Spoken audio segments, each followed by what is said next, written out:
abo bantu bafite uburenganzira ku munota ku musego hagize upansiona akagira uwitara akagira uheba akazi abo bapfa yo kwandika bati uyu muntu asubirizwe na ganaka turara tumusubirije nibo nyine baduhajya muntu twebwe tumuha inomero gusa igihe inomero ngengamukozi ariyo nimero matrikire kugira ngo ahembe aho rero twebwe tubikora ku munsi aho baturungikiye turabikora ariko mu zindi minisiteri zindi nibyo dusa n'abashyize ko ababangiriye gatoya twashyize ku rushi turindiriye iki murazi ko amategeko agenga abakozi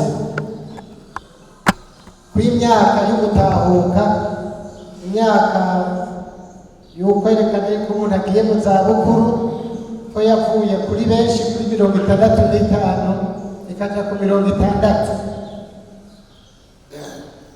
ubu rero turi mu biharuro byo gushikiriza abadukurira kubereka abo bantu kugira ngo itegeko rize rishirwe mu nzira.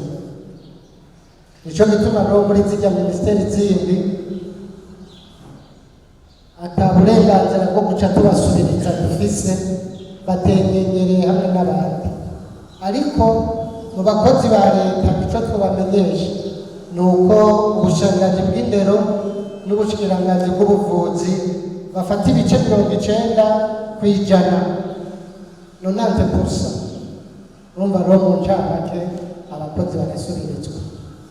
Hari n'umuntu yabajije akabazo nasanze atarakiwanje, ariko nagira ngo amurungike aho yokabariza. Yavuze ati abasigwa b'abapolisi n'abasigwa b'abasirikare bobo icyo kibazo cyoca gitumbera nyene mu bushikiranganji bw'abapolisi hamwe no mu bushikiranganji bw'abasirikare. Murakoze.